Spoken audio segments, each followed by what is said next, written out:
Hey everyone, welcome to today's lecture. Super excited to have you here. Before we jump into things, I just want to tell you a little bit about ATAR Notes. We are dedicated to supporting students like you with heaps of free stuff, like today's lecture, as well as premium resources. And on our website, we also have thousands of free notes, videos, articles, and stuff you can access. And we also have study guides that you could purchase through our online store. Also, I just wanted to tell you about ATAR Notes Plus. ATAR Notes Plus is our new online platform where you can access all of our study guides, where we have heaps of neat trial exams and more online stuff for a super affordable price. But yeah, so that's all the stuff that we have to offer on the site. So yeah, without further ado, we'll get into today's lecture. So today's lecture is QCE Physics 3 and 4. So this is part of our January lecture series, and my name is Taya. I don't know if I've said that yet, but my name is Taya. But yeah, it wasn't that long ago that I also went through physics under the QCE system. I graduated in 2022, so not last year, but the year before. So I know the stress that you're going through, and I know all kinds of tips and tricks that should help you. But yes, if you have any questions or queries or concerns, feel free to pop them into the live chat and they will be answered throughout the live lecture. So let's get started. So just a little bit about me. So once again, I graduated in 2022 from St. Augustine's College, so that's somewhere over in Ipswich. I'm currently studying engineering and commerce at the University of Queensland. And once again, if you have any questions to do with the content that we're going to cover, my degree, what uni life is like, feel free to ask in the chat. But yeah, today is about physics, so primarily if you have any questions related to the stuff we cover, that's what will be prioritized in the chat. So welcome to grade 12, and we are here at ATAR Notes and Shootspot to help you out. So yeah, have a good time during this lecture. Hopefully you'll enjoy it. And yeah, let's just get started. So today we're going to cover the topics in red. So we've got gravity and motion. That's for topic 1 of unit 3. So we're going to cover vectors, projectile motion, inclined planes, circular motion, gravitational force and fields, and orbits. You may have started some of these already, probably the first 3, but if you haven't, don't stress, because we're going to cover the basics of it and how we can apply what we learn to questions. And then we're going to have a little look at electromagnetism, specifically electrostatics, and the topics under that will be explored when you go back to school. But yeah, anyway, let's get started. So this lecture is aiming to give you a snapshot of some of the Unit 3 topics and tips leading up to your final year. So today is a perfect opportunity to take knowledge from someone who has been through exactly what you're about to undertake. Like I am able to provide you guys with a lot of study skills, what things to remember when you're going through these questions, what do you need to include, what don't you need to include. There will be some things that I will emphasize highly, so please take note as we go through. But yeah, I'm going to give you an overview of not only the content but also the necessary skills that you'll need leading up to those externals. I know your pain, so hopefully the skills I will share will help you out with that. So let's just get started with the content. So vectors. So vectors are projectile motion. Vectors are dealt with a lot throughout the entire year, so please do not neglect them. They are something you have to remember, because they do end up being worth quite a few marks on the external. So a vector is a quantity defined by a direction and a magnitude. So for instance, say a boat was going east at 10 kilometers an hour. That has not only direction, but it also has magnitude, the direction being east and the magnitude being 10 kilometers an hour. If you were to just say it's going east, then that's not a vector, that's a scalar quantity. So you've got to make sure it has both of those. It's often useful to split up vectors into horizontal and vertical components, and we will have a look at this a bit more when we get into projectile motion. So for instance, to calculate vertical height or horizontal range of a projectile. So as we can see here in the little picture, projectile motion consists of separate horizontal and vertical velocity vectors. These vectors are independent and occurs simultaneously. Simultaneously means at the same time, if you're not so sure. Gravity would only accelerate the vertical component of the motion, whereas horizontal velocity would be constant, assuming that there is no resistance. That is really important to remember, and I will underline that. Assuming no resistance. But assuming is the key word I'm talking about here. Reason being is because when you go through a lot of physics questions, it doesn't necessarily just have to be vectors of projectile motion. You have to remember your assumptions. And it's good to listen, that way you know what variables you do need or don't need. Because what do they say? Oh, air resistance does count or doesn't count. You've got to remember what's important to you answering this question. So they're saying assuming no resistance. This could mean air resistance. So that basically means that either Vx, or in this case maybe Ux,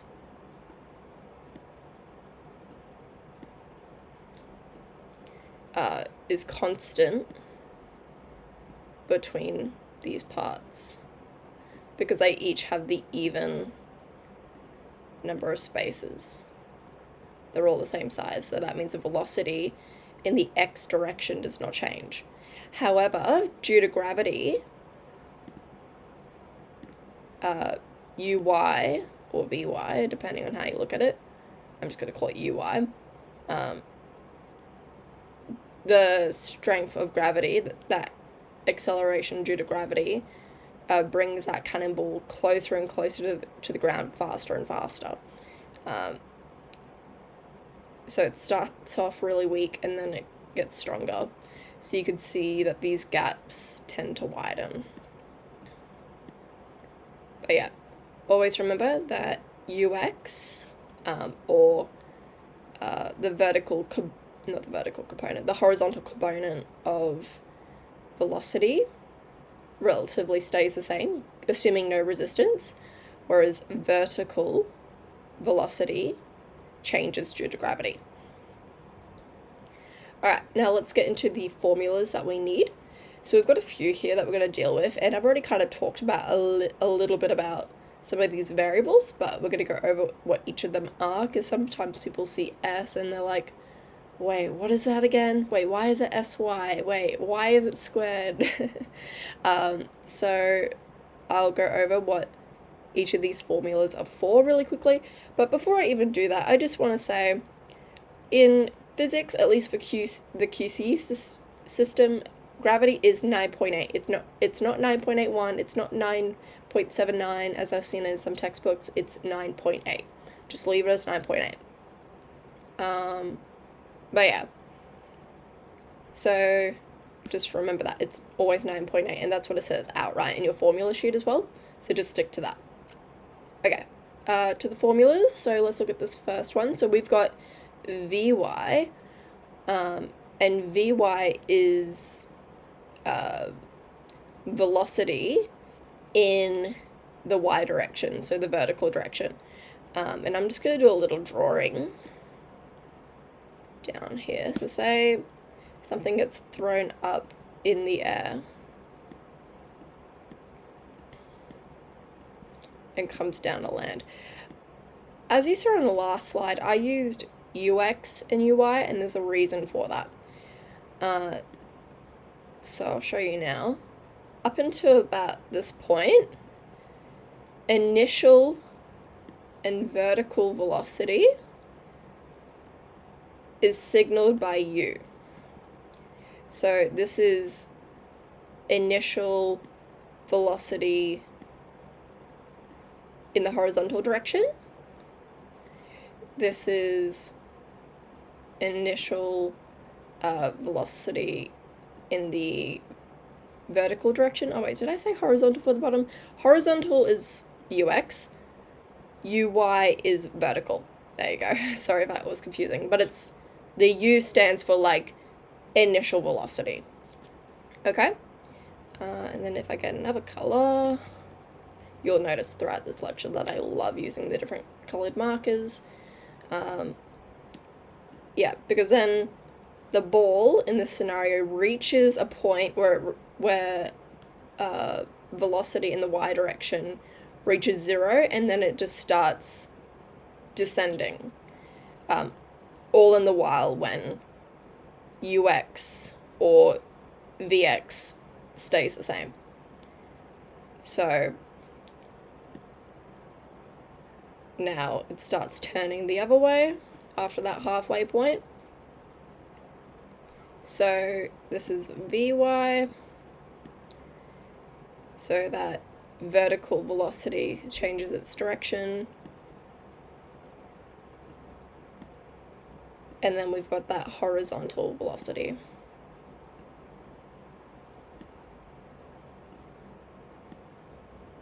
Okay, so that's how it works. That's what each of these variables are. So you got ux being initial horizontal, you got uy being initial vertical velocity, you got vy being final velocity that's vertical, and then you got vx, which is final velocity in the horizontal direction. You get the gist. Anyway, it doesn't have to be a very specific name, but that's what that means. So back to this first formula. To calculate the final velocity in the vertical direction, it is equal to gravity times time plus the initial vertical velocity. Sy is vertical displacement, and then you know the rest of those variables. Yeah, and then one key thing here to remember that people always tend to forget when doing questions is that Vx is equal to Ux, okay, because that horizontal velocity never changes. And yeah, I'm pretty sure that's it for those. If you have any questions, pop them into the chat if you're not sure about any of these. But just so you know as well, say you've got a variable that you don't know in one, but you can utilize another formula to help you out. Like say you're trying to find Vy, but you don't know Sy, so you got two unknowns. You could always use this one. That was a bad scribble. You know what I mean? To plug it into there, provided you know what time is and what Uy is, but you have to know what Uy is anyway for this part. So you can really manipulate these formulas to work in favor of what you do or don't have. Alright, so let's get started on some questions. So we've got here an arrow is shot at 40 meters per second at an angle of 45 degrees above level ground. So we're going to do A on this page.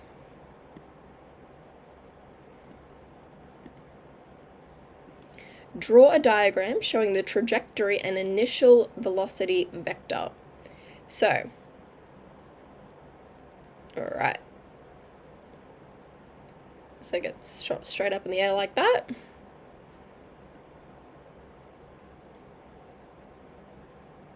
I'm just wondering. I'm going to say it just kind of goes down like that. I know it's really bad, but for this question, all we're really concerned about is it meeting like this point before it starts descending. Yeah, because down here we start talking about maximum height. Actually, I might just redraw that because I'm not too happy with that little drawing. Might just clear the whole page. Cool. Alright. So we're going to say it goes up like that.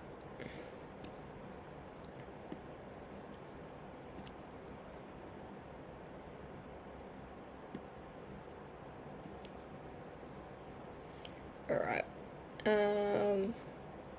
Yeah. So we've got 45 degrees. It was shot at.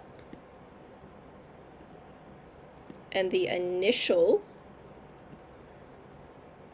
velocity, so just a u, because they're not giving us a vertical or a horizontal component, is 40 meters per second.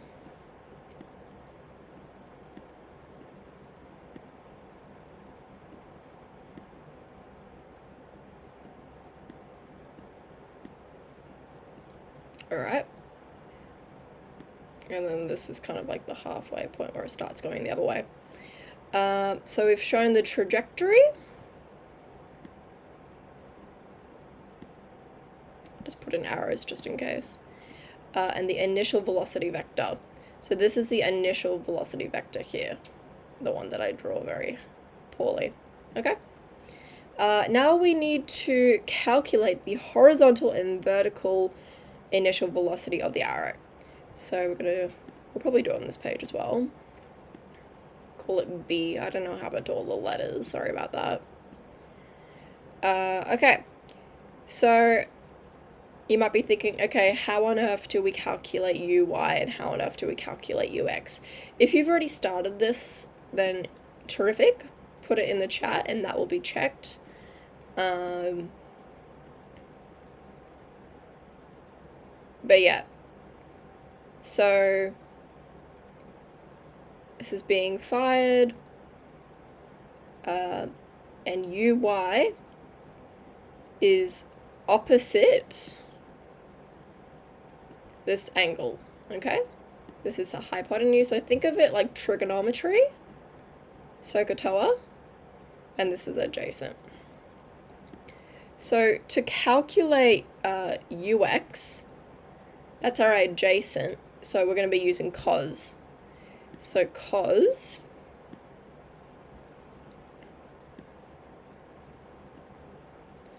uh, 45 degrees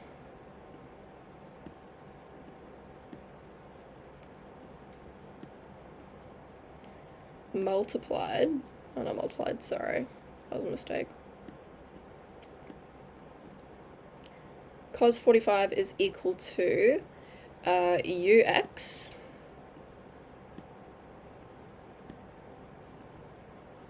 divided by 40, because that's our hypotenuse. And now we multiply both sides by 40 to get ux by itself, and we are left with a number I need to plug into my calculator, but put it into the chat if you've calculated this.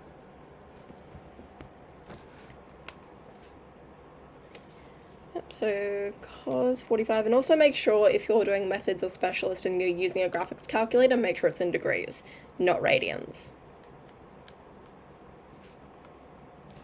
Yep, so you should have gotten an answer of 28.28.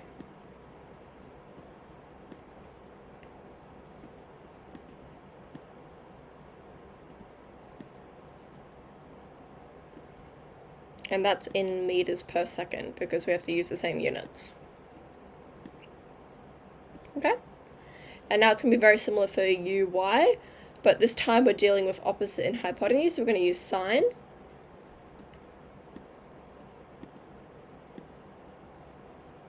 So sine 45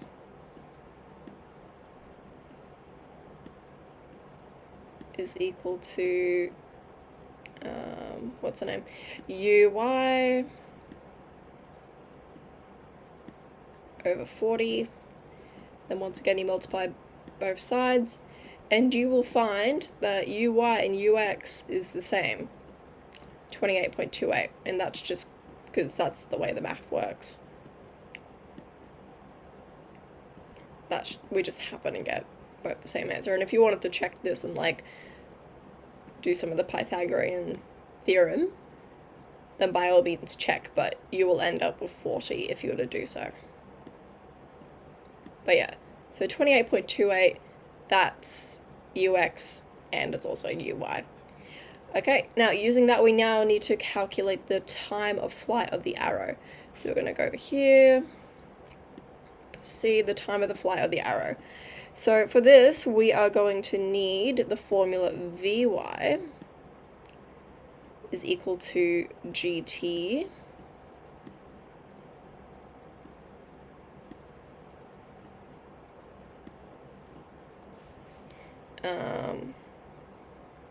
plus uy.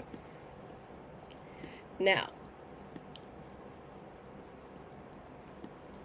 because we do not know what Vy is, we are going to say that it is 0, because initially Vy is nothing, all right?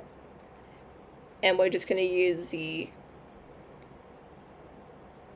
initial velocities that we have, but our final velocity we do not know. So Vy we don't know, Uy and Ux we do know, but we don't need Ux, we just need Uy. So we're going to put 0 is equal to 9.8 times t plus uy. Oh, and I just want to say as well, this is like an approximate value. I rounded that. So just make sure you get the curly equal signs. Plus uy, which is 28.28.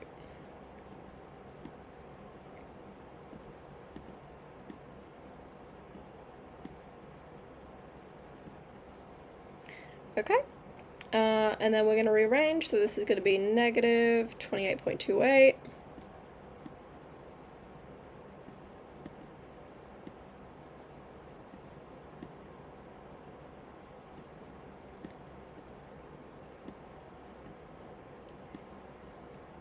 Which is equal to 9.8 t.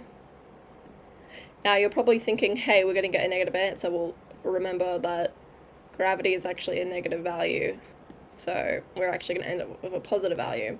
And even if you did end up as a negative value, just negate the negative and just treat it as a positive. But in this case, we know that gravity is normally negative. So negative 28.28 divided by negative 9.8,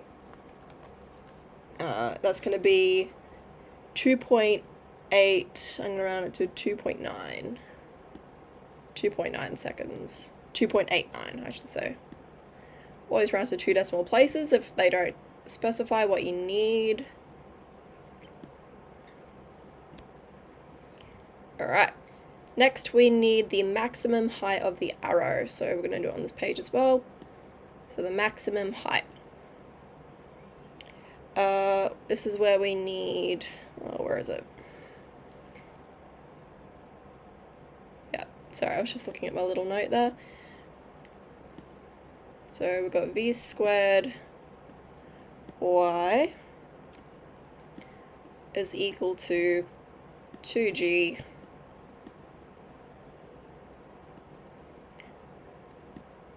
sy. Sy is what we're trying to find because they're saying horizontal range. Oh wait, no it's not. Is this the right formula then?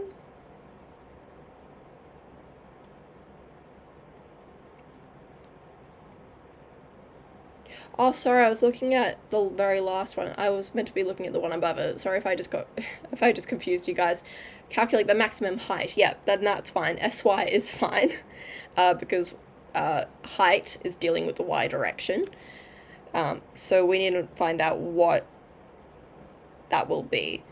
So the reason why we're using this formula, and I'll just say why in a second so I don't get muddled with my words as I write. At the maximum height, uy and vy is equal to 0 at this point. Reason being is because the velocity slows down so much to the point where it comes to a full stop in the air, and then it starts to descend. So uy and vy are equal, which is 0. Okay, so this is going to be 0, and this is going to be 0. So let's do, oh, actually, is that fine?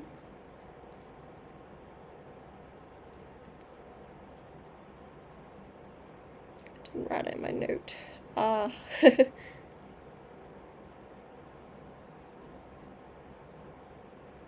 I've just got down here in my note that only Vy is going to be 0. But the thing is, if both of them were to be 0, then you'd find that Sy is going to be 0 in the end, because you can't divide 0 by anything.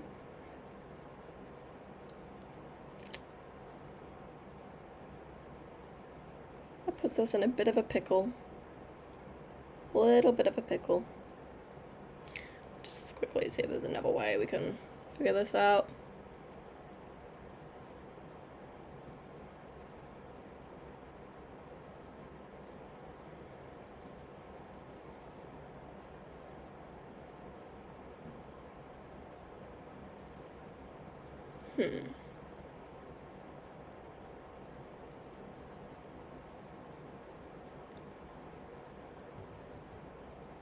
I think we'll just make Vy 0, because that's what my note said, and I didn't write the justification for it. But I think, just thinking about it,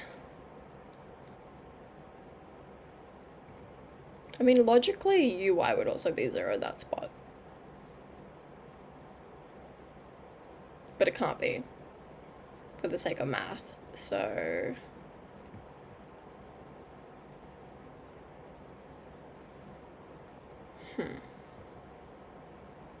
I think we'll just use the Uy that we have, and then we'll just leave Vy as 0. I think that's what we'll do. Because then we've got 2 times 9.8, and if this is incorrect, then it will be put in the comments. Or you guys can figure it out and then share amongst yourselves. Multiplied by Sy, which is what we're trying to find, plus U squared Y. So that's going to be 28.28 squared.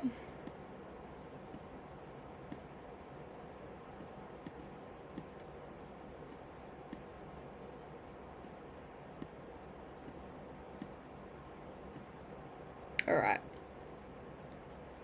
And then we're going to move this over here, because we need to get Sy by itself. So I'm just going to quickly calculate what that value is. That's going to be 799.75, but that's going to be a negative because we're moving it over.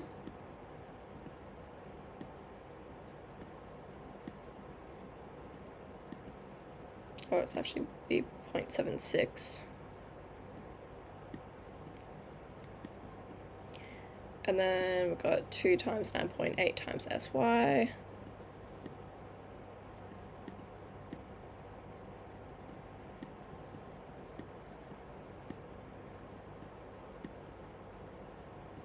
Yep, and we're going to divide the other side by 2 times 9.8. So then we're going to end up with Sy is equal to a number, and that number will be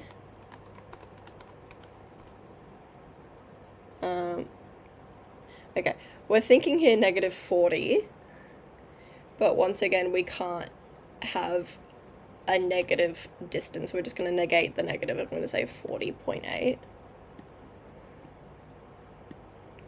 So apparently, according to our math, at 40.8 meters high, that displacement, that's when we reach our max height. Now let's do E. All we need for this one is displacement in the x direction is equal to the initial horizontal velocity multiplied by time. and hopefully you guys can read that. So that's just going to be equal to 28.28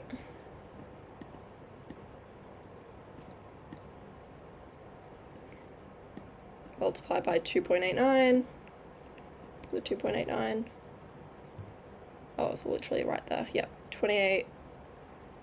Yeah, 0.28 times 2.89. And this will give us our horizontal displacement. Yeah.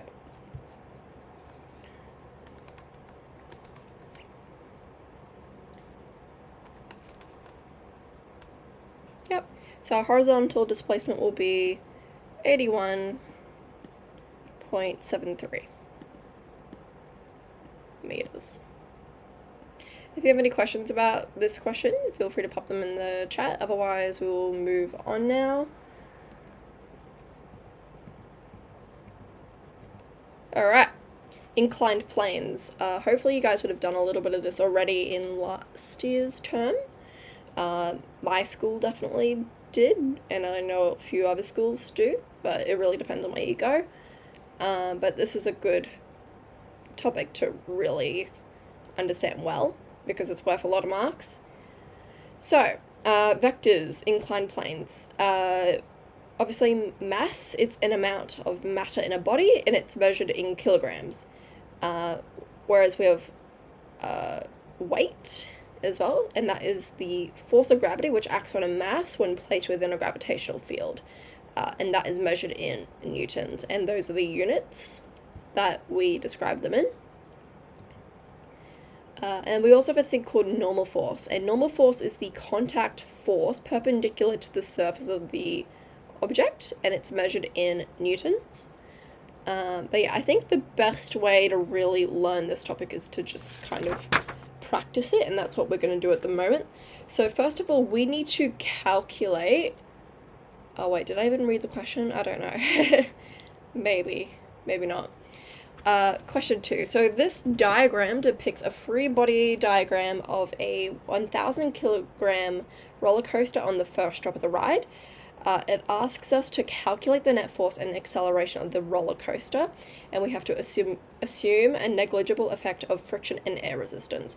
Once again, keyword here is assume. We don't have to worry about friction, and we don't have to worry about air resistance. So first things first, we are going to calculate the force due to gravity, so this bit here. And the way to calculate that is by writing F, force due to gravity, is equal to mass times gravity.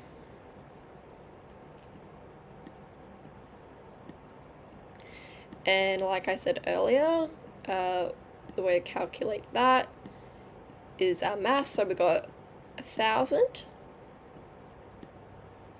kilograms multiplied by 9.8.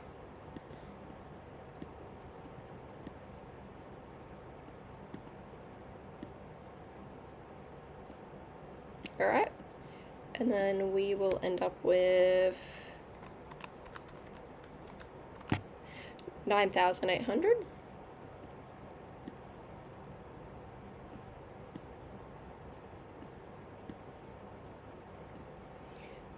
newtons. Okay, and our next step now is to calculate the parallel force. So that is the force going this way. And the way we write that is by going like this.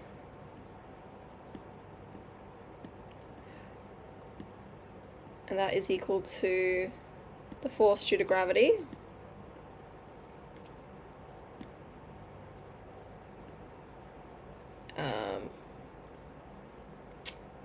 where is my note? Sine theta.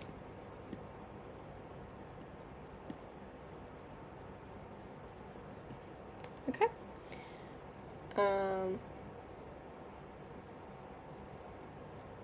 Yeah, so this is the parallel force, sorry, I just realized. But parallel force here, that's actually also called net force. All right? And we're using this to calculate that. Because if you think about it, we're using the opposite. This is the opposite, and this is the hypotenuse. And we're forming a little like triangle here. And that's how we know we're going to use sine. All right, so we've got 9,800 multiplied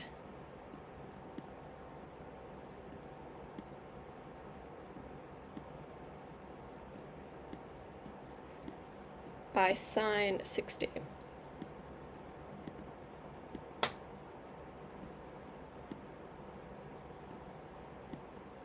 And make sure your calculator once again is in degrees, otherwise you'll end up with a very wrong answer. By the way, this is the same thing as FNet.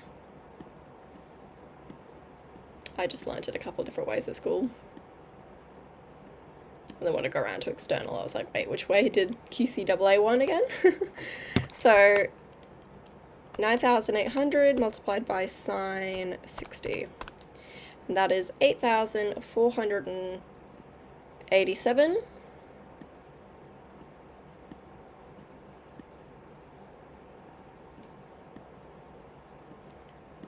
0.05.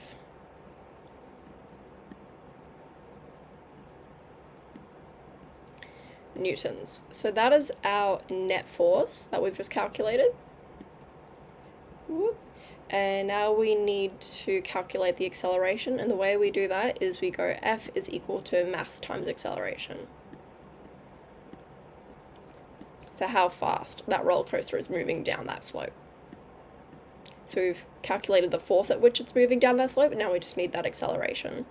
So we'll plug in the numbers that we have, so 8,487.05.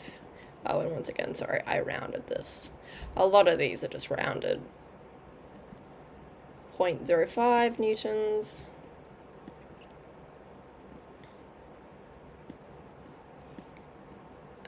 Is equal to 1,000 times acceleration.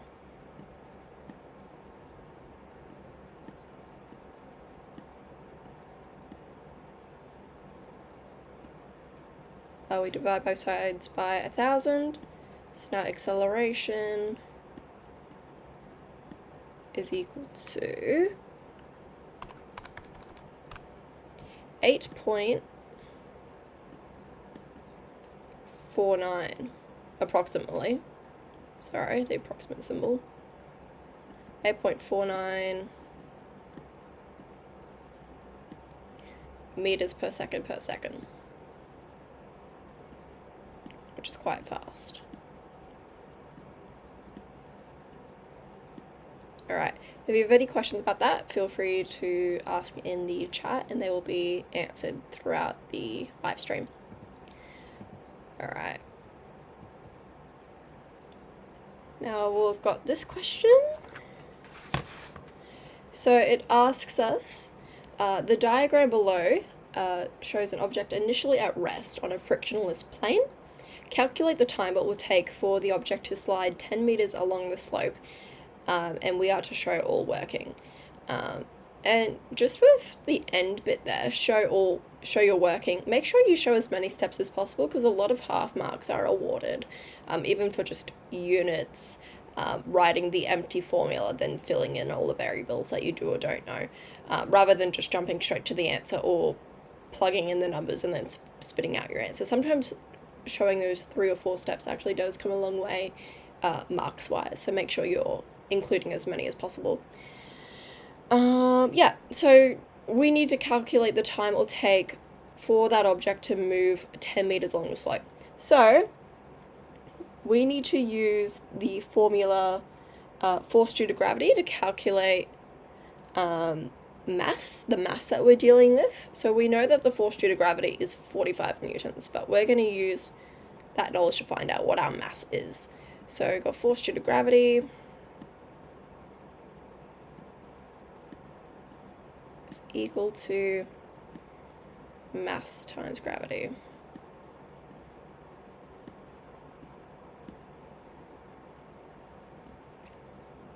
Yep, so we've got 45.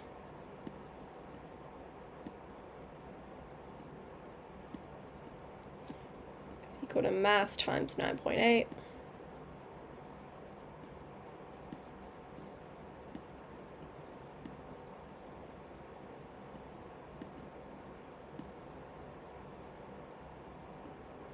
Yep, so now we divide both sides by 9.8.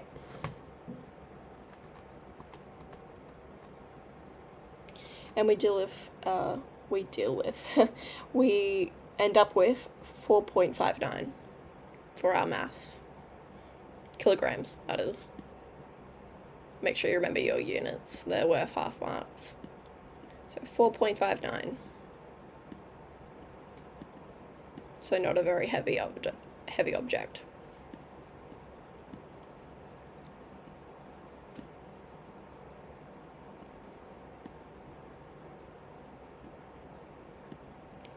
Cool. Rightio. What was I going to say? Now we need to calculate, our next step is to calculate the parallel force. So the force parallel to the object.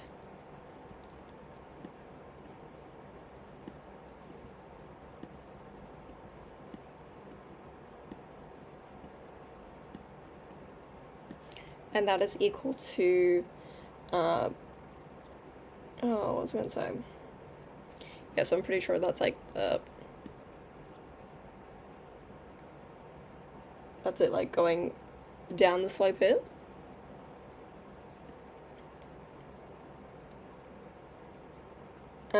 Yeah, so that's going to be Fg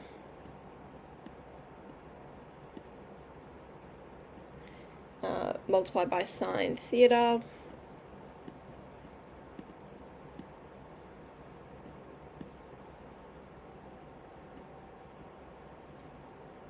and that's going to be equal to 45 times sine 30.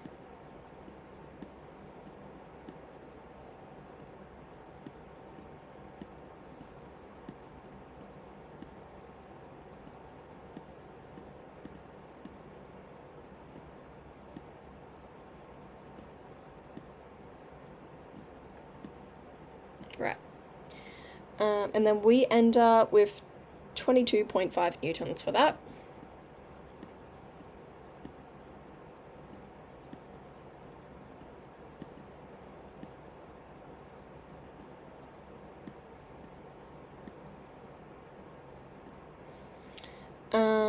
And now we need to calculate the net force. So F net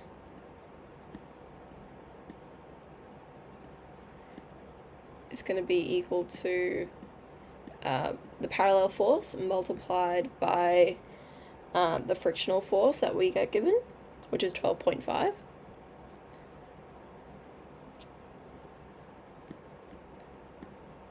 So it's parallel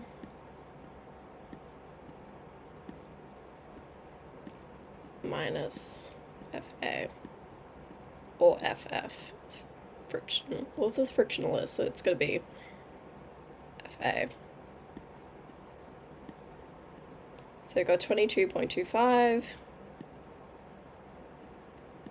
Not 25, sorry. 22.5 minus 12.5.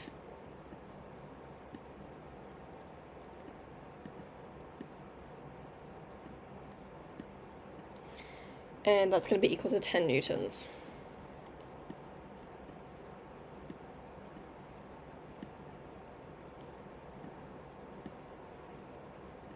Cool. And now we need to use what we calculated there to find the acceleration. So now we're going to use F is equal to ma to find the acceleration.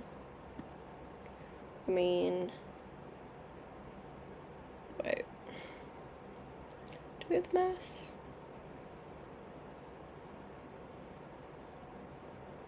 Just trying to figure out where I got.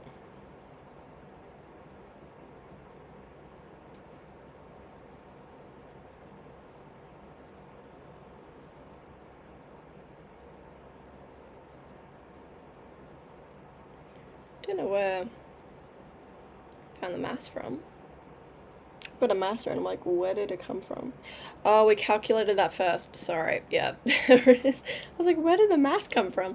Okay. Yeah, carrying on. So we got mass times acceleration. Sorry about that.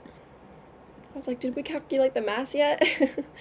That's going to be equal to 10 newtons, 4.59 multiplied by A. Divide both sides by 4.59, and your acceleration will be 2.81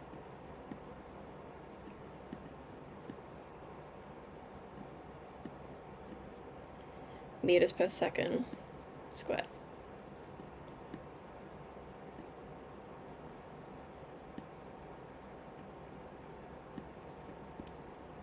Yep.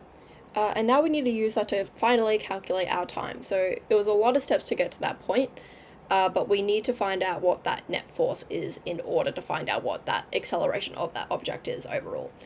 So now we're going to use a formula S, and sorry, I just realized I forgot one little letter. Yep, so that's going to be, where did it go? All right. Yep, SY.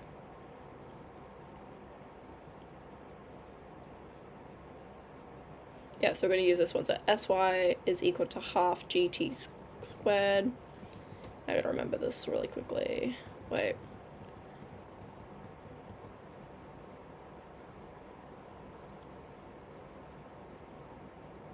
Where did it go?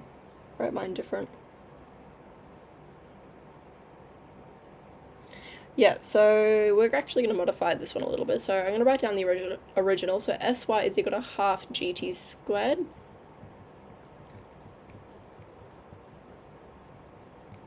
If my computer will let me. Yep, so SY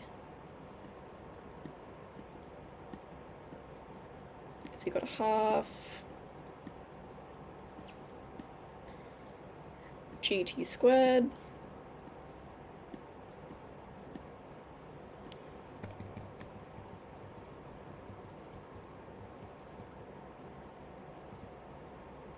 plus UYT.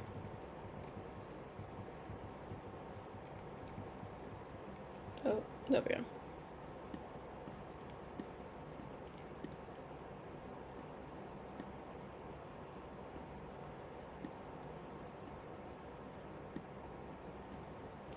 Yeah, so we're actually going to modify it a little. Where are we at? Okay. Yeah, so this is going to be half, and this is going to become acceleration, because we're dealing with down. Actually, I'm wondering if we have all the variables for this. We do, sorry. Oh, and it's not going to be S. Y. It's actually just going to be S because it's the acceleration going down. Which is why it's not going to be this top formula, which is why we're going to modify it. Yeah, so it's going to be half A...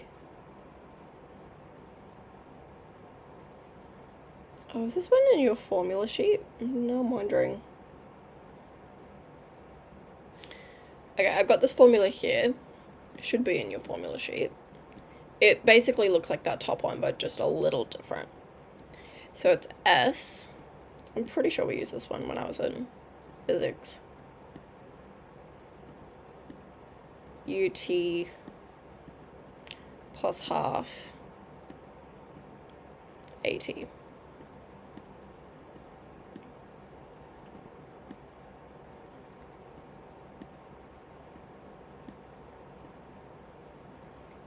But the only thing is that we don't have that. So, just thinking, what we're going to do is we're going to say 10 meters.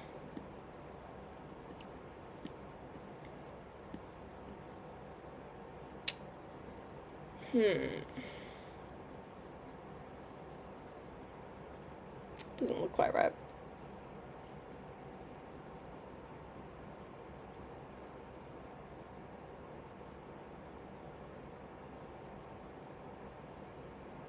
I don't think it's going to end up right at all. Well, maybe.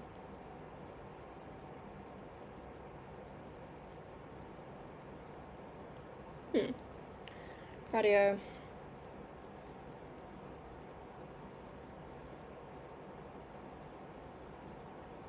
I think I'm just overthinking. It's like earlier when I couldn't find the mass, and then the mass was literally right there. We had already calculated it.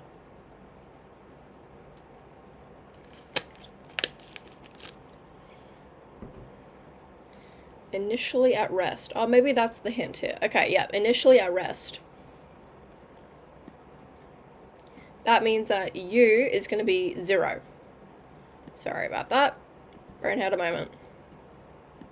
Yes, so it's going to be U times T, so it's going to be 0 times T plus half times the acceleration we calculated, which is 2.81.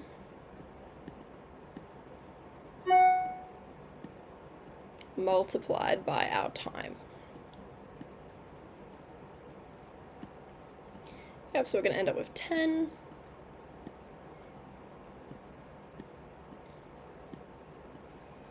Is equal to half times 2.81 times time. But what we're going to do is we're going to actually go back a step. I'm going to make a little bit more room.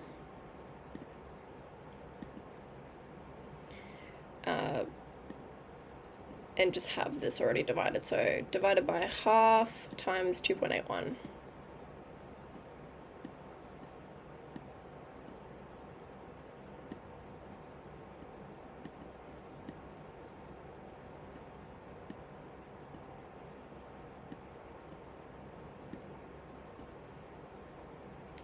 And that's going to be equal to time.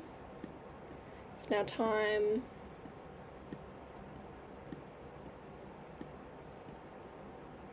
Sorry, just make sure this thing's going. Yeah, cool. Yeah, so 10 divided by half times 2.81. We end up with 7.12 seconds. That's how long it takes to travel, to slide 10 meters along the slope. Okay, if you have any questions about that, feel free to ask. They will be answered momentarily. Alright, we are now on to uniform circular motion. So, just thinking, because I think we might be going a little fast. Yeah. Well, how many questions do we have? 1, 2, 3, 4. Oh, we should be fine. Alright. Yeah, so I'll just explain what circular motion is. So we got uniform circular motion. It is an object traveling in a circular path with constant speed is said to be undergoing uniform circular motion, so such as the satellite orbiting the Earth. So as you can see here, say you've got like a stick with like a string that like goes out to the edge, and then you know, like when you're a kid and you got a ball on a string and you just like twirl it around and round and round like a helicopter. It's like this. So you've always got that equal force going in, and that velocity is always perpendicular to it going out in that one direction. Okay, so that is constant velocity just heading out in that direction. So now we need to define the concepts of average speed and a period. So velocity for circular motion is defined as 2 times pi by the radius divided by the period. And those are all measured in its respectable units. So velocity is measured in meters per second, and then you have the radius of a circular path. It's measured in meters, so that will be this distance here along the dotted line. And I'll just give you a little legend here. So this is our radius. Obviously you've got the velocity there, and then you've got the period to do one rotation. So it's like to go from here all the way around back to there. That was such a bad drawing, but you get the idea. To do one revolution, to do one rotation, it takes so many seconds. So the object's velocity at any point is directly tangent to the circle. Okay, so the magnitude equal to the distance covered in one complete revolution is divided by the time taken. All right, so the velocity will be higher if less time is taken, or if so it's like you have to have that ratio right between the radius and the time. So say you complete a radius in a very low amount of time, then that means you have a greater velocity. But say your radius may be bigger, but it's taking you just as much time. So say to go in a radius, to go in one revolution where the radius is like a meter, and it takes you 3 seconds to complete it, then, that's like our base, right? But say it takes you 6 seconds the next time round. That means your velocity has decreased because that ratio has then decreased. So the radius and the period here really work hand in hand. So it's just a matter of, make sure you got your units right when you calculate it as well. But you might get some questions where you might get a graph on the external and they might say, compare the radial distance with the period taken, and you might say, the greater the radius, the more time is taken, or the smaller the time is taken, the greater the velocity. But yeah, and you might do not the research investigation, but an experimental investigation, and you might use circular motion. You might measure the amount of time that it takes to do certain revolutions at different distances, and then you might graph that and compare. It's just an idea, but I saw some people do that. It is quite hard the more distances you do, but it's just to, prove those theories, that the greater the radius, the more time is taken, yada yada yada. It really depends on how you choose to write those predictions. Alright, now we're going to look into a couple more definitions here. So we've got centripetal acceleration and centripetal force. I'm just getting some water.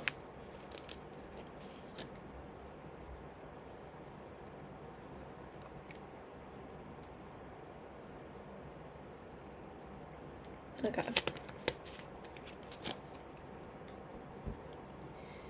Yep, so centripetal acceleration, it is calculated using that formula.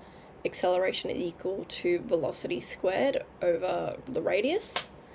And that's the acceleration towards the center. So acceleration, once again, is measured in meters per second squared. whereas velocity is measured in meters per second, and then obviously the radius of the circle is measured in meters. Whereas you've got centripetal force, which is measured by Newton's second law, F equals ma.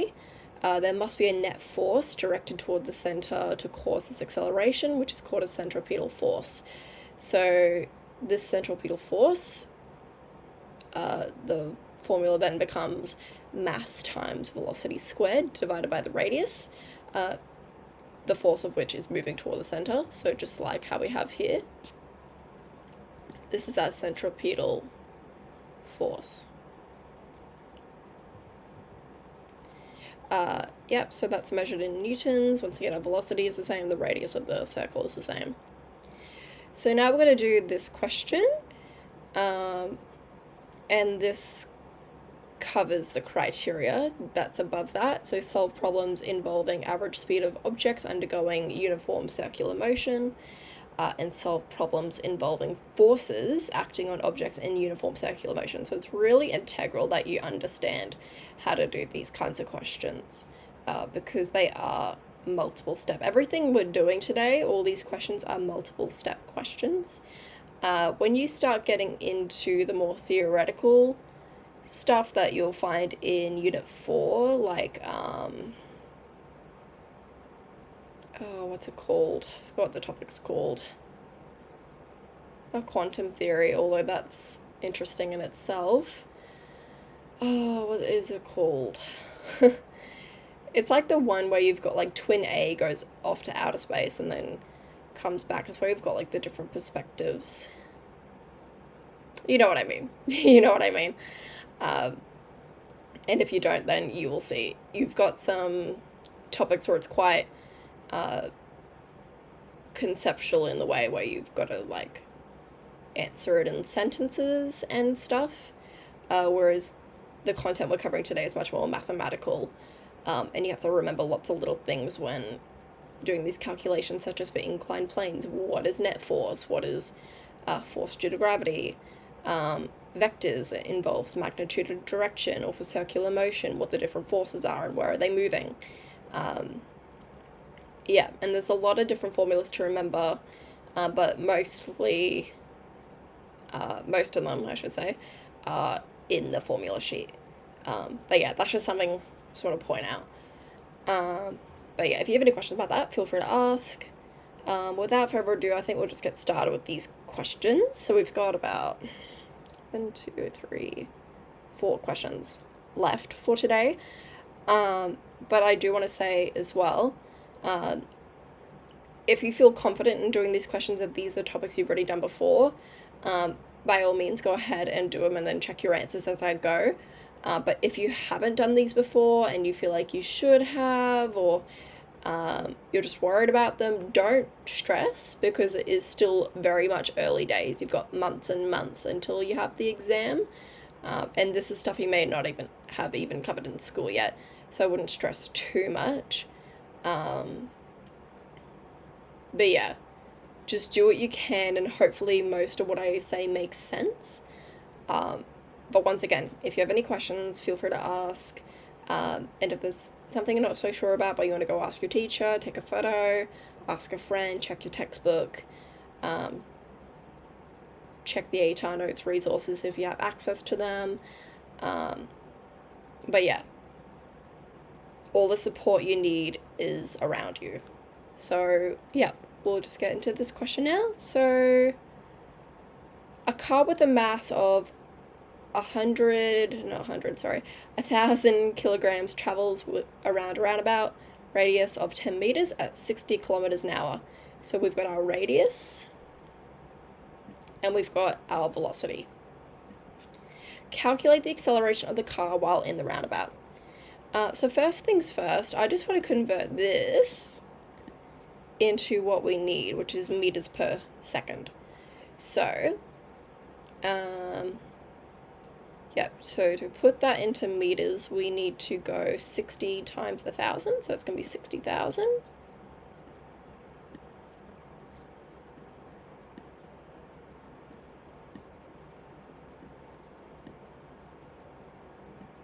So now we're in meters per hour, but we need meters per second.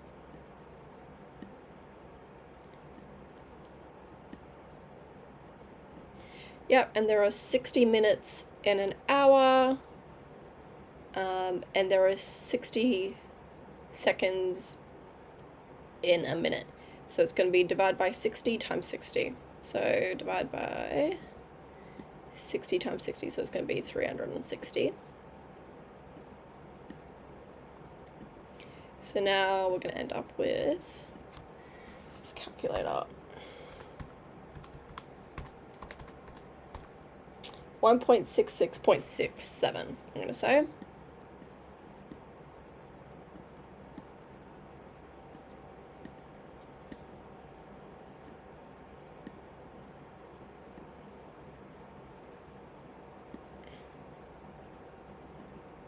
I feel like that's very fast. Is that too fast?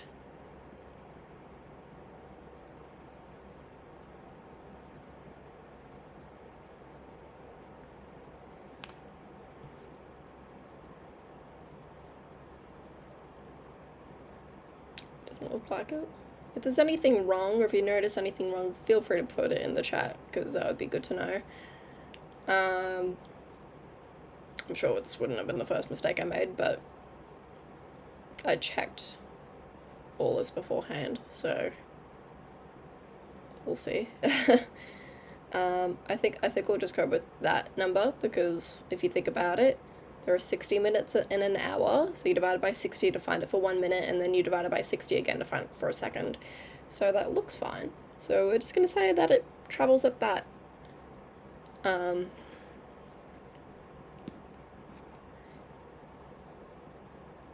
Alrighty. Yeah, so calculate the acceleration of the car while in the roundabout. So we have converted all that.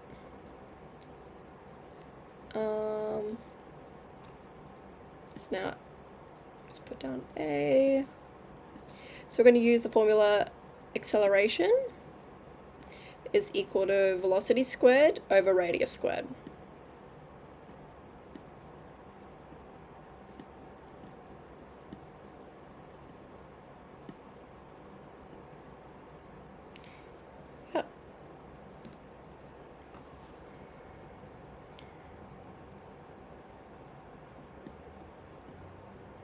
So now I'm going to put that number 1.66.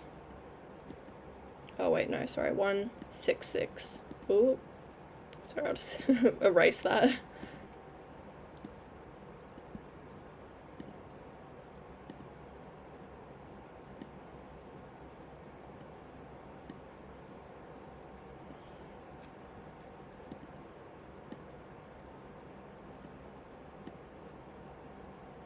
The reason why as well we converted that to meters per second is because that's how we talk about velocity in physics, but also because our radius is in meters, so everything has to be relative.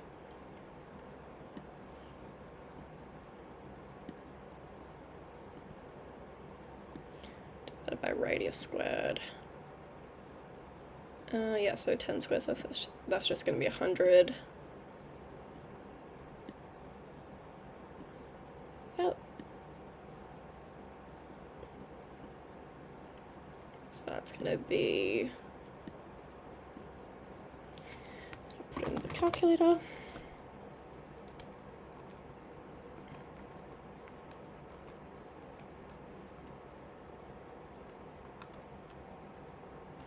That's going to be 277.79.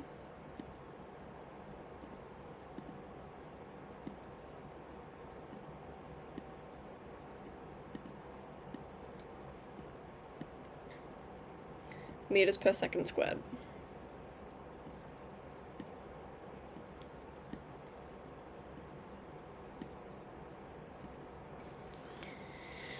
Now for B, I'll use a different color.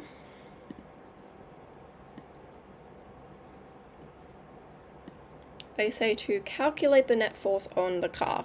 So for this, we're going to use F is equal to MA, or F net, I should say.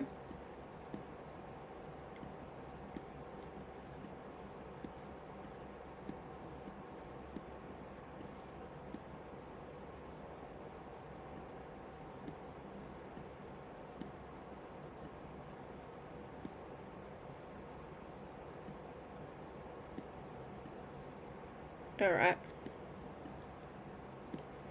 So we're going to say it's 100, oh, not 100, sorry, 1,000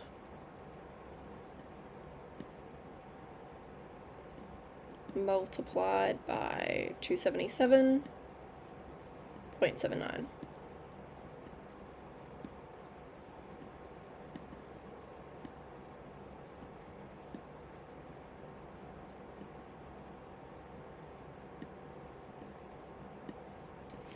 Yep. And that's going to be a very big number. That's going to be 2,770, oh wait, no, it's a very long number. It's going to be 277,788.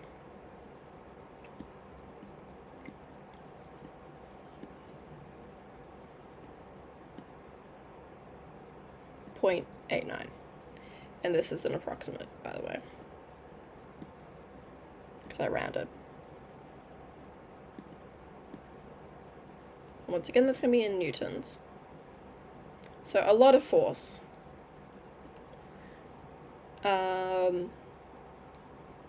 Yeah, and there shouldn't be any errors there because it looks like all the units are right. But if you spot any errors, feel free to sing them out because it would be good practice for you. Now, we're going to go on to C. So calculate the time the car takes to go around the roundabout. So put C over here. Now we're going to calculate time. So we're going to use the formula V is equal to 2 pi R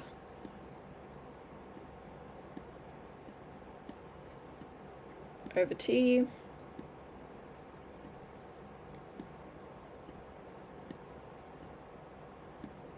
And that's another reason why we converted our velocity to meters per second as well, because our period is measured in seconds. So that was 166.67, so that's what we're going to put over here.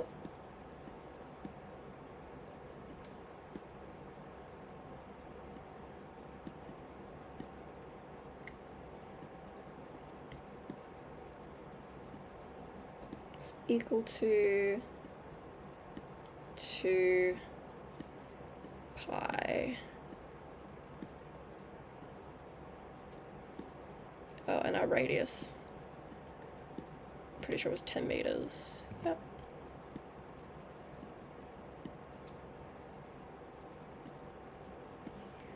And that's over time, or the period. So now we multiply both sides by the period, our unknown variable.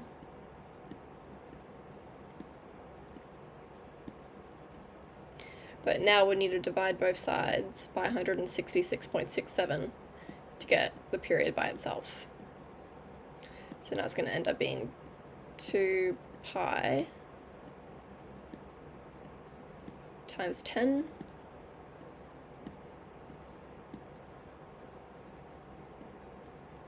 divided by 166.67.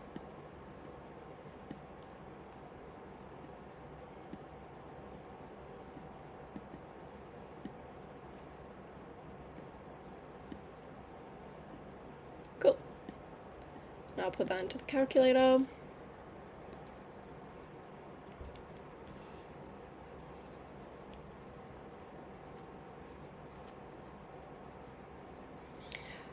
I'm just thinking, for this part, put your calculator into radians because we're dealing with pi, yeah. So 2 times 2 pi times 10 over 166.67. That is going to be 0.37, and that does not look right. What happened there?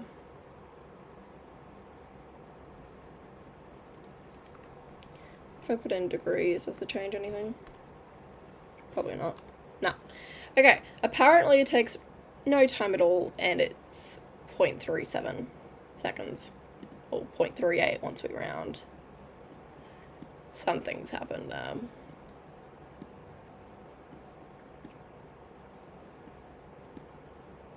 Something meant to be squared, actually.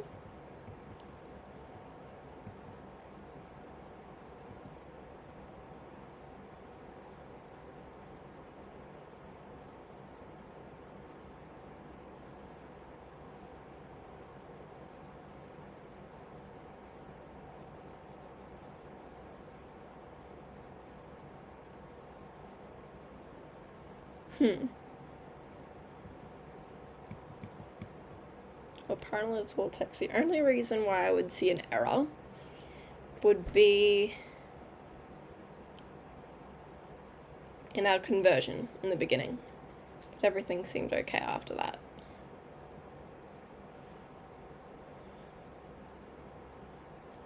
Yeah, because if you think about it, 60 goes to 60,000 because you have to multiply 60 by 1,000 to get from kilometers to meters. And then to go from hours to minutes, you divide by 60, but then you divide it by 60 again. So unless that's something that happened there, that would be it.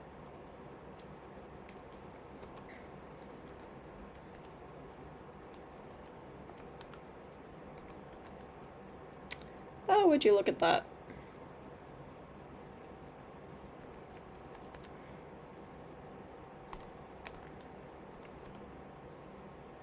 Okay, yeah, don't do what I did and divide by 360. Divide by 60 and then divide by 60 again, because otherwise you'll get the completely wrong answer. I was actually meant to go one more decimal place over. Sorry to be annoying.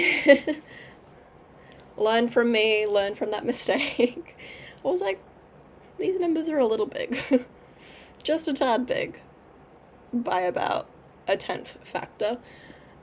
Yeah, so it's actually going to be like that, which makes so much more sense. So now I'm just going to go through and quickly change everything. So sorry if you've written it all down in pen. Hopefully you used pencil or a pacer. But yeah, we'll just fix that up now. And I'm going to do it in a different color, which I am currently, so that you can see the change. Sorry for the confusion. You're all probably in the chat going, finally, she noticed. After all that doubt. But hey, I'm human. Everyone makes mistakes.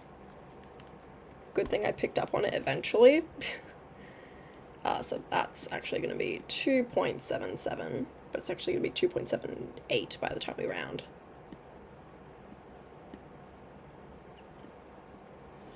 Meters per second squared.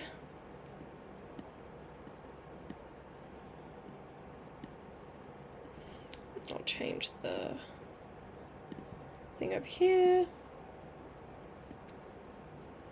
And that answer's going to change down here as well.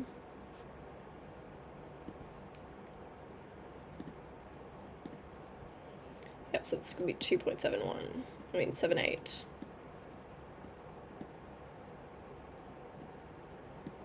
Okay.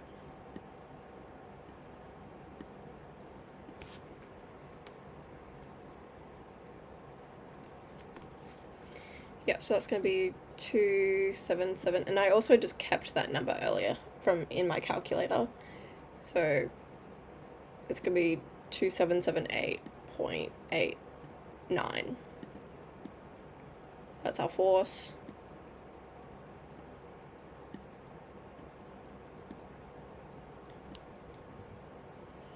Now here, where we went wrong, well, I went wrong, not we, I, is here.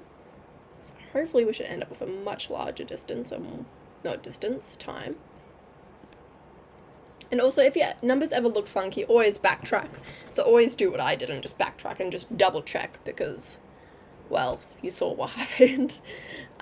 It could save you a lot of marks. It could really just be a little savior in itself and just, you know, might be the difference between getting that A or B. So I'll just get rid of that. So what was it again? It was 1 point, wait, why? Oh, it is, sorry. 16.67, yep, okay.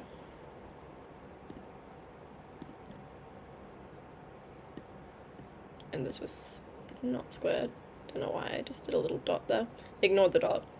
16.67.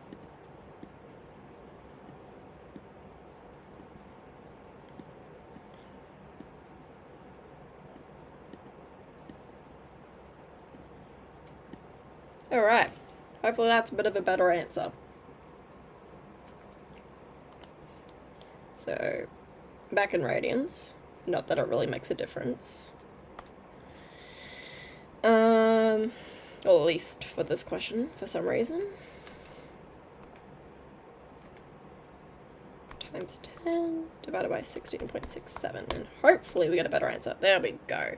Takes 3.74 seconds, and that looks a lot better than 0.38.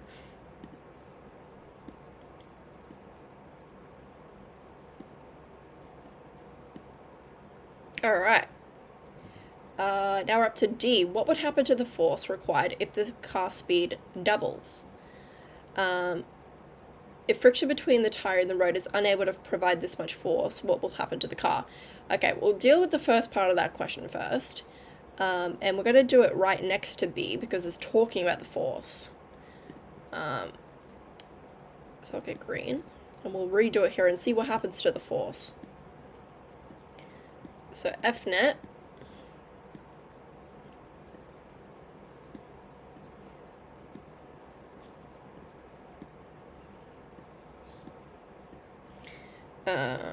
is equal to mass times acceleration.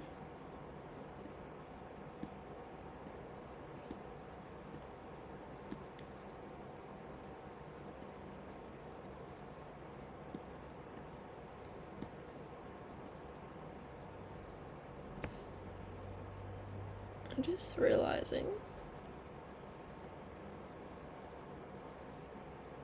the car speed doubles. Okay, so say this is the speed, right? So this actually needs to double. Oh, okay, so we actually have to do a couple things. Sorry, I'm going to backtrack again. We're going to calculate acceleration again and then force again with that new speed, that doubled speed. And we're going to do it in green. So D, and that formula was A is equal to V squared over R squared.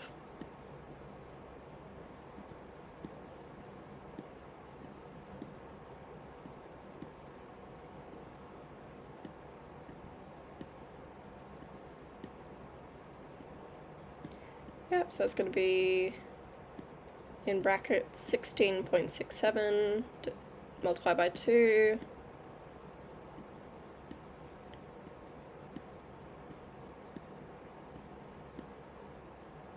squared over the radius squared, which is just 10 times 10, which is just going to be 100.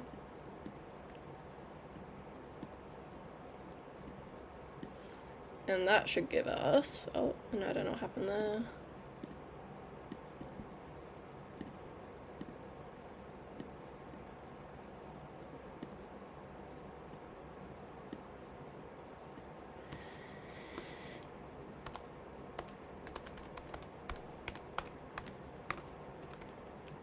Alright, that gives us, I just put the wrong number in, hold on.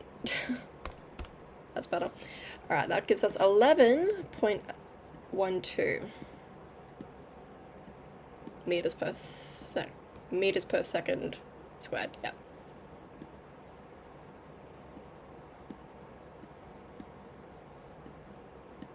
and we can compare that to the last one. So it's significantly like a higher rate than the previous acceleration when velocity gets doubled. Now let's see what happens to the force. So the force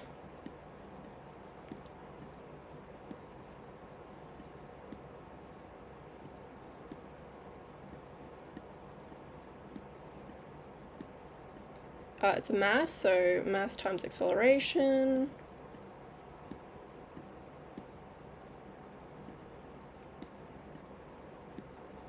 And our mass will be, what's the name?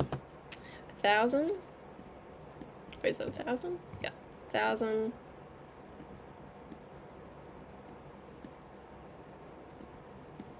Multiplied by that acceleration, which is 11.12.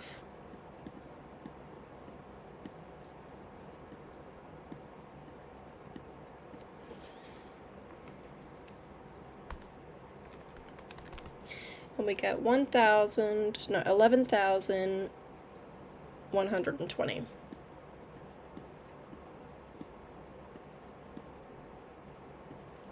Newtons. And let's compare it to the old one. We had 2,778.89, whereas we've got that here. So we could always do a bit of a ratio of that just to see how it changed. So we could always put, seeing as velocity 2 is now greater, we could always just do like v2 over, sorry, I put that little 2 in the wrong spot. I'm not actually trying to square it, I'm just trying to do a little ratio comparison. v1 over v2. So we can always get the first answer and put it over the other one.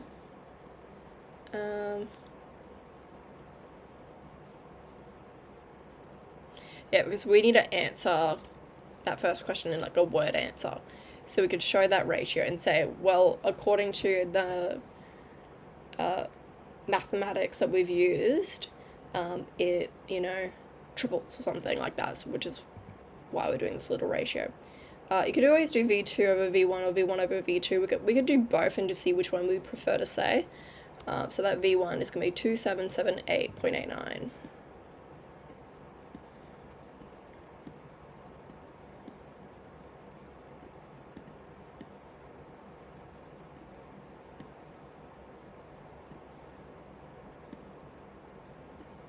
Yep, and then we're going to put 11,000 at the bottom.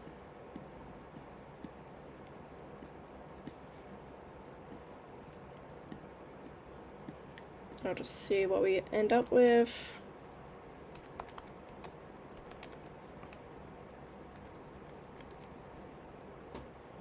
Alright, we're looking at 0.25, so it's like a 25%, it's like a quarter.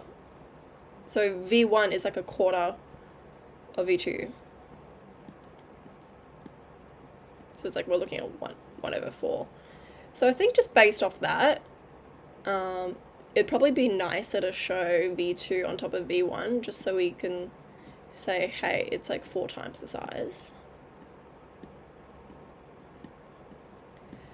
So 11120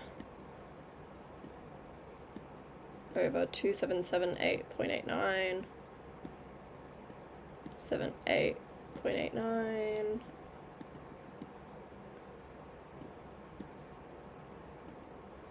Yep.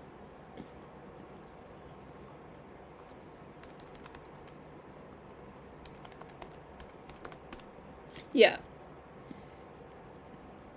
So we could say like a word answer, and I'm wondering if I can actually type. I can't. But what we can use, just by doing a little ratio comparison like that, we could say the force required as the car speed double.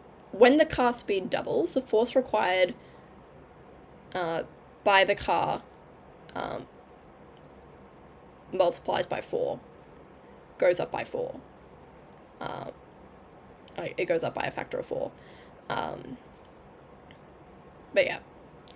Now to answer the second question, if friction between the tyre and the road is unable to provide this much force, what will happen to the car? Well, this is essentially just about the concept of speeding. If you go too fast on a road that can't handle that much force, that much acceleration, the car will go out of control and just spin and eventually crash. Which is why on roads we have speed limits, because those roads can only handle so much. That's why when you go over a speed bump, you can only go about 20k an hour, because if you go any faster, you'll end up being a bit of a flying car for a few seconds, and then you'll cause some serious damage to your car. That's why these speed limits are important, and that's what this question is getting us to understand. If we provide too much force in a place where the speed is too slow for that secondary speed, then the car won't be able to handle it and it'll crash. Okay. Alright. How are we going? Alright. We've got 3 questions left. So we've got Newton's law of gravitation. So we're now up to gravitational force and field. This is a very large-ish topic. I don't know, actually. I feel like vectors, projectile motion, and inclined planes, they're all kind of grouped in together as one topic. Whereas gravitational force and fields and orbits are kind of grouped together as well. And electrostatics kind of ties into the second topic of Unit 3. So, yeah, anyway, back on topic. But first, I'm going to have some water, because it is a hot day.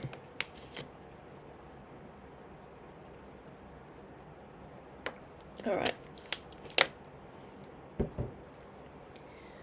So, Newton's law of universal gravitation, and I advise you guys to memorize this if you can, because what QCEA tend to do when they write the exams, especially for physics and chemistry,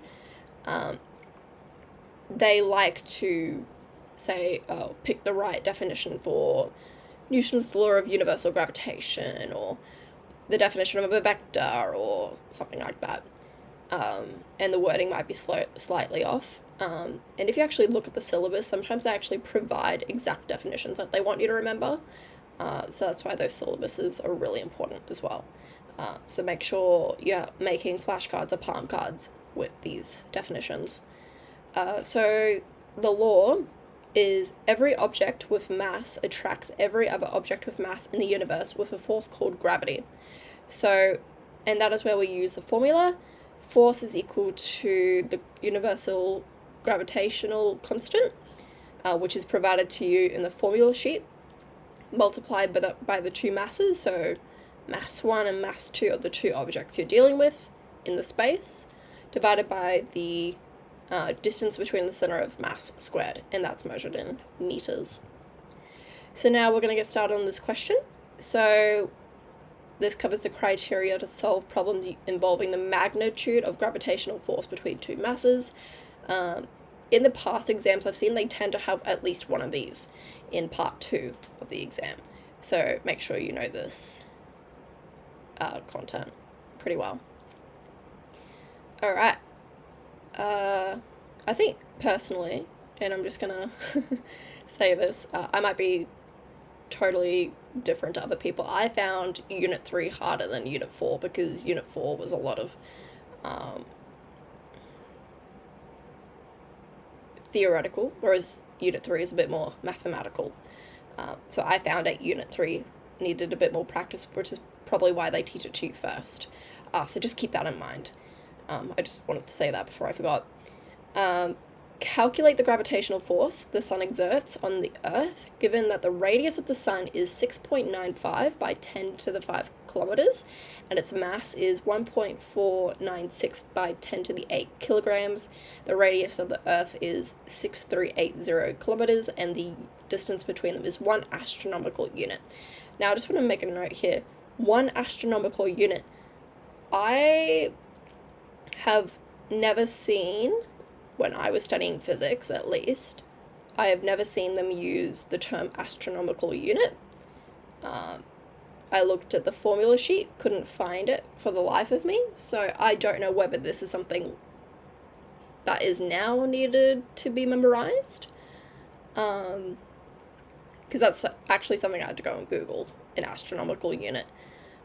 It's essentially just like 1 light year, I found out.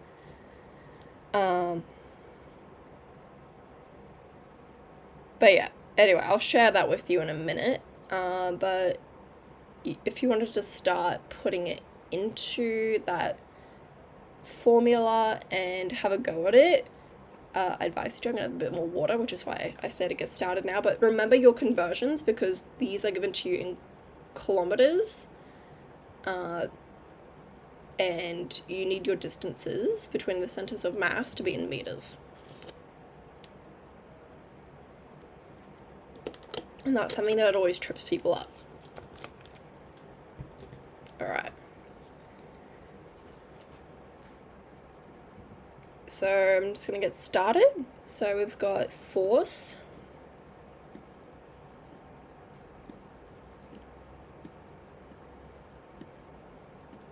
Is equal to that constant, multiply the first mass by the second mass, big M and little m to distinguish between the both, divided by radius squared.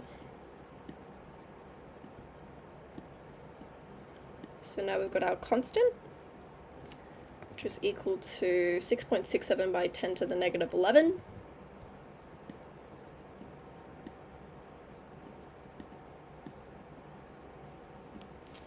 And the computer is going to die. Well, at least it showed me the notification. Had plenty of charge. Had. Keyword had.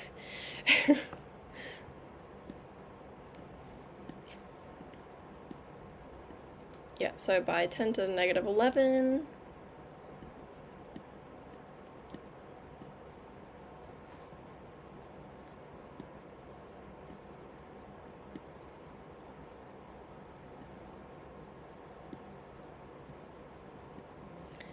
Multiplied by that first mass, which is going to be 1.496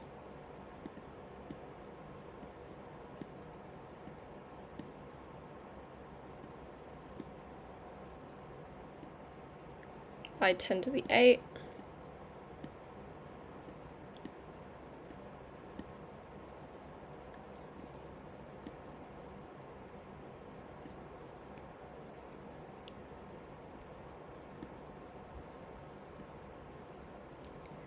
Multiplied by 5.97. Let's make sure we're using the right one too.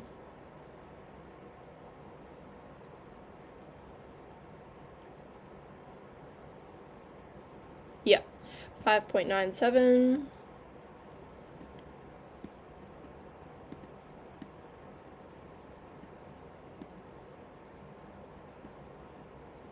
by 10 to the 24.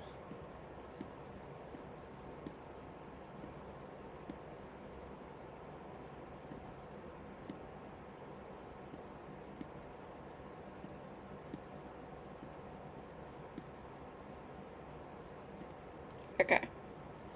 Now, all that's going to be divided by, it's going to be a long division symbol, our radial distance. And we also need to convert this into meters as well, all of this. So first we're going to put it in one big bracket, like that. And then we're going to do another little bracket.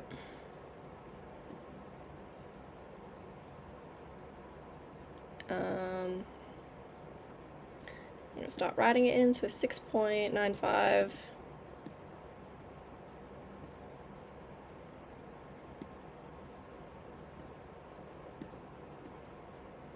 by 10 to the 5.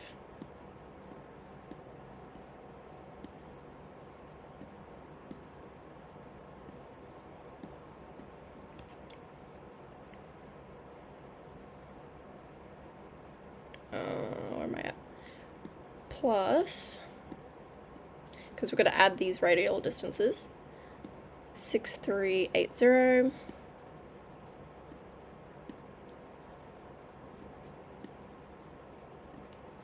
Yeah, so those first two, those are the ones that they give us. The radial distance of the sun, and the radius of the Earth. And now we've got the astronomical unit, which is 1.5 by 10 to the 8. So plus 1.5 by 10 to the 8.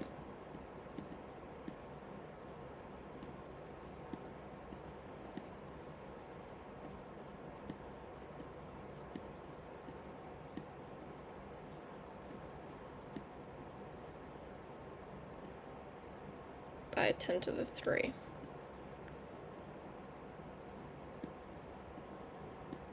And that 10 to the 3 is to go from kilometers to meters. And this is something that a lot of people forget. And then you square all of that. And yes, that is a lot of numbers in one spot. It is a little daunting, but it will be okay, I promise. Now, we chuck that into the calculator, so bear with me while I do that. So 6.67 multiplied by 10 to the negative 11. Brackets are very important in physics. I need to emphasize that as well. The number of mistakes that get made because people don't use brackets is insane. Very important. Okay, I'm up to the denominator now.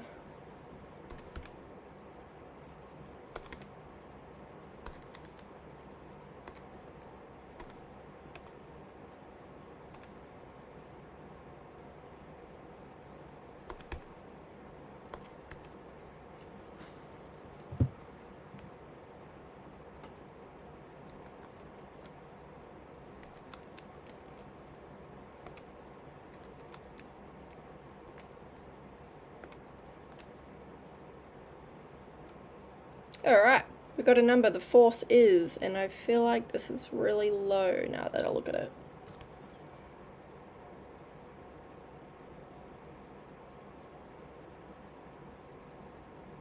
It is a positive number, but I'm just thinking I might just put in a couple more brackets just to be safe. When in doubt, add more brackets until your calculator says no.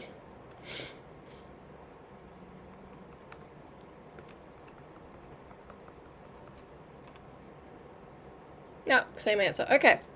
2 point, and hopefully you got the same answer too. 2.62 newtons. That was it. Oh, that's rounded, by the way. So, wavy lines. And yeah. So that's what I ended up with. That is the force. That is the gravitational force that the sun exerts, and I'm pretty sure that is quite low. I'm wondering why.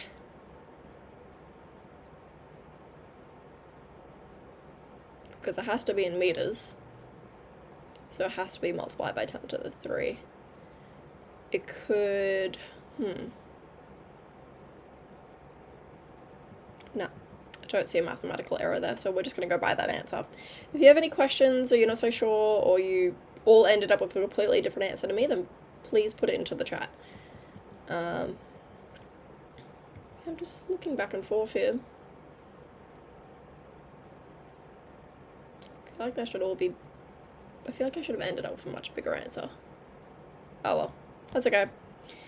Alright, gravitational force and fields again. So a gravitational field is a mathematical description of the region of space about a massive body, for instance a planet, in which other masses feel a gravitational force. So at any point P in space, as a force of gravity felt per unit mass placed at that point. And this is where we have that formula. Gravity is equal to the force of gravity divided by mass towards the planet's center or down. This formula isn't really used a lot. It's literally just a variation of what we've been using earlier, which is the force due to gravity is equal to the mass times gravity. But yeah. These are probably used a little bit more. So we've already talked about that top one, but it's literally, yeah, it's what we've done already with the formula we just looked at, but instead we've just replaced force with gravity. That's it.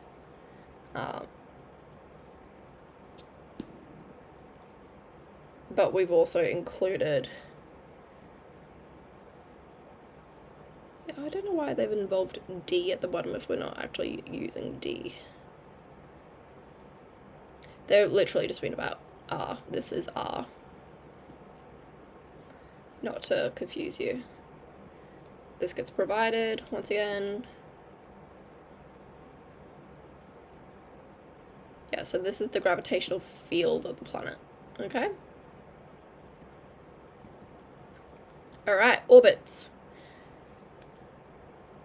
So these I advise you to memorize, because, like I said earlier, like the multiple choice questions that they give you, they tend to be like, recall the second law, or which laws support this, or that, or etc.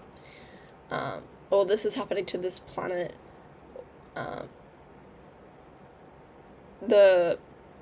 According to Kepler's third law, describe what is happening to the radius. Like, they kind of tend to vary, but the Kepler's laws always seem to somehow get involved in exams, and you probably have seen this when looking at them. If not yet, then you will. So yeah, so make sure you remember these. Kepler's first law, it's all orbiting planets orbit in an elliptical fashion. So in this shape here, okay? So it's not an oval, it's like more an elliptical shape. Kepler's second law, it's a line joining an orbit body to the center of its orbit, and it will sweep out an equal area in equal time, okay? You don't really do much with the second law in terms of calculations, it's more so third law here. So the third law is the ratio of the cube of the orbital radius to the square of the orbital period as a constant for a given body being orbited. I'm pretty sure that's given to us here.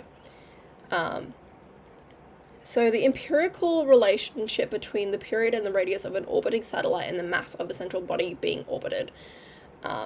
That's all to do with the third law. So we could see that here. So we've got the radius cubed divided by time squared, the period of the orbit squared, is equal to the gravitational constant multiplied by the mass of the central body being orbited divided by 4 pi squared. This formula does tend to come up quite a bit, so and it is quite confusing to most. So practice this one religiously, because you'll have to compare like the radiuses and the times between planets and stuff. You'll have to prove that third law. So let's get crack-a-lacking on this question. So it says, the Earth takes 1 year to orbit the Sun at a distance of 1 astronomical unit. And if they talk about astronomical units in the exams, they should provide it. That's how it should be. You shouldn't have to memorize it. From the surface, calculate the mass of the Sun. The radius of the Earth is 6,380 kilometers, and the radius of the Sun is 6.95 by 10 to the 5 kilometers. And do we have space on the next page? We do. Okay, so we're going to use a formula that we just looked at. So radius cubed is equal to time squared, or the period squared, which is equal to the gravitational constant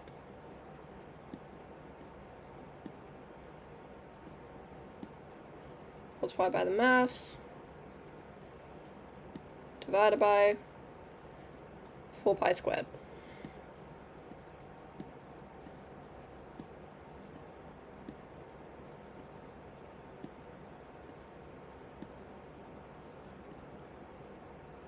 Alright, and we're going to remember that the radius is going to be in meters. So,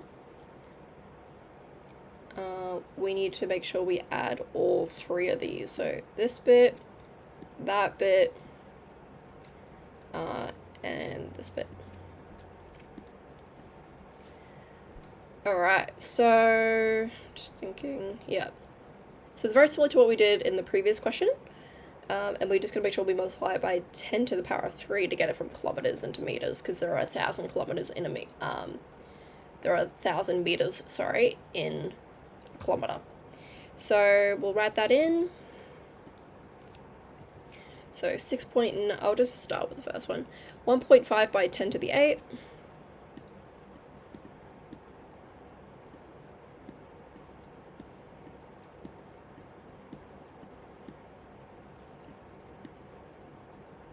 And remembering that we are trying to find the mass. Plus 6380.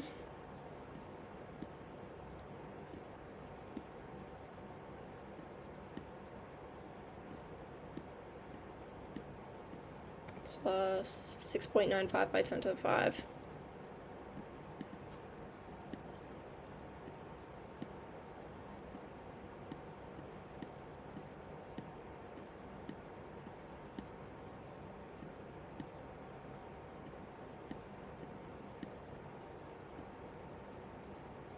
Multiply by 10 to the 3.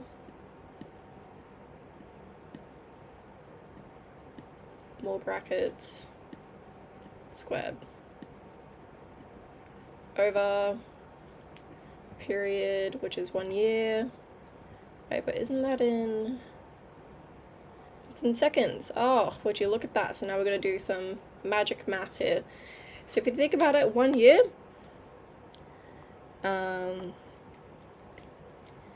we've got 1 day, which is 24 hours. So we've got 24 hours, but then it's got 60 minutes in each of those hours, which has got 60 seconds in each of those minutes. And then you've got 365 days a year. So it's going to be a long number. It's going to be 36,000.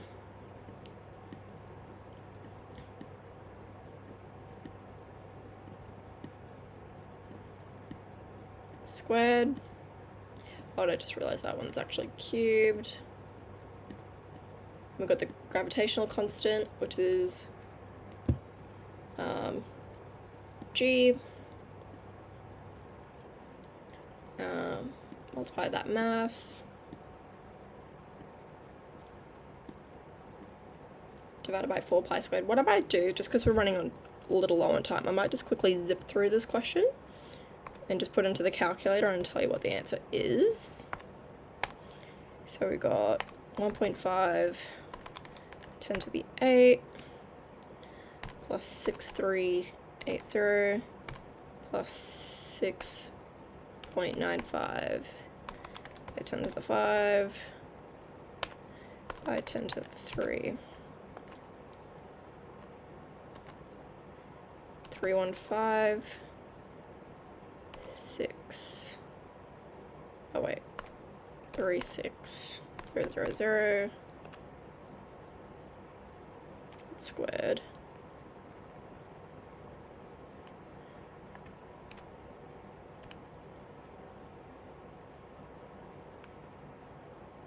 Divided by 4 pi squared.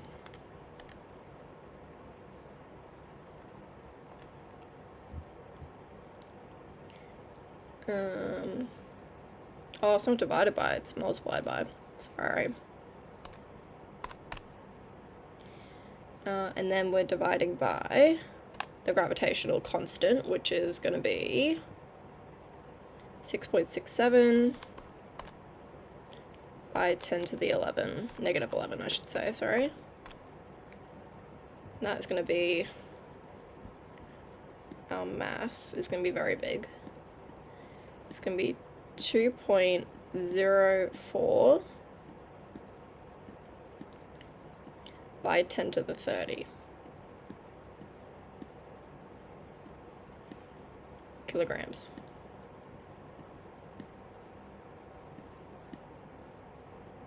Okay.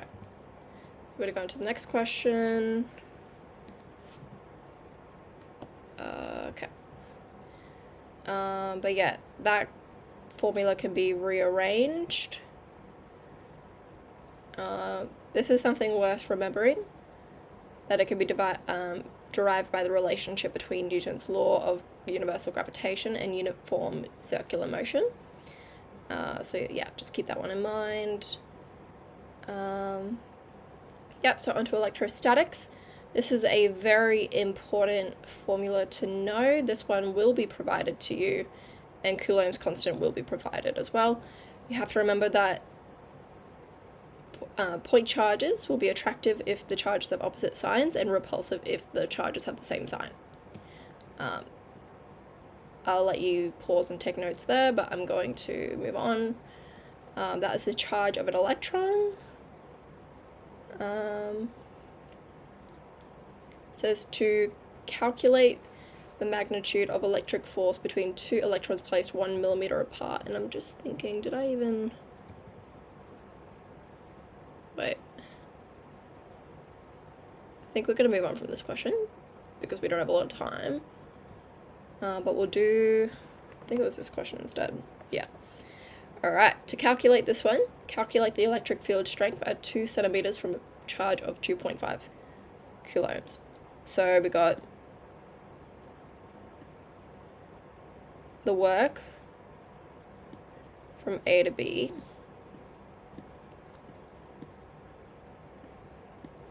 is equal to the electric point charge of A minus the electric point charge of B.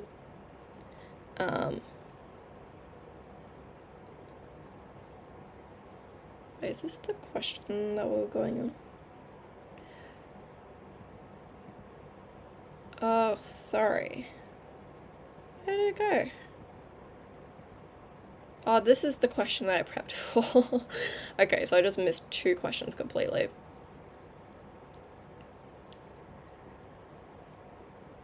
Alrighty. Well, I'll just give a quick rundown of how these questions are meant to be done. Ignore that for now. Quite literally, just make sure you have the charge of an electron.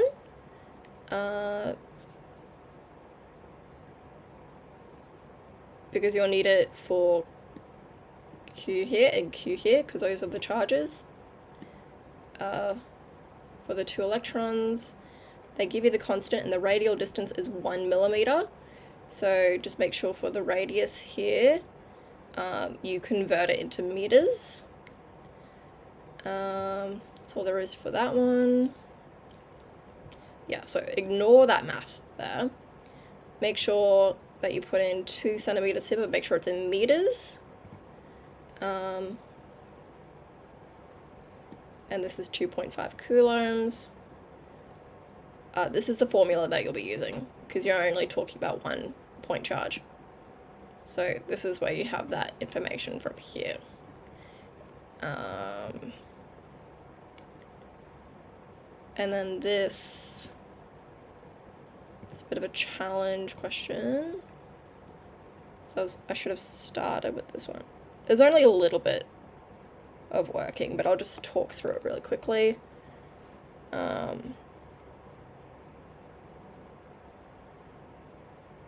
Long story short, you need the negative of your work, so you're going to end up with -5 by 10 to the -5.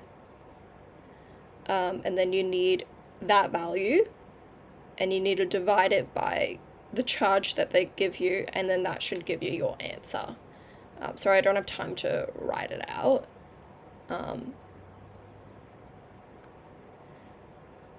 But yeah, so to solve A, it's just the negative of your work. To solve B, you have to take that negative of the work and divide it by that charge that you're given. Alright, so today we looked at gravity and motion, and a little bit of electrostatics. So just a motion, just a moment. Yeah.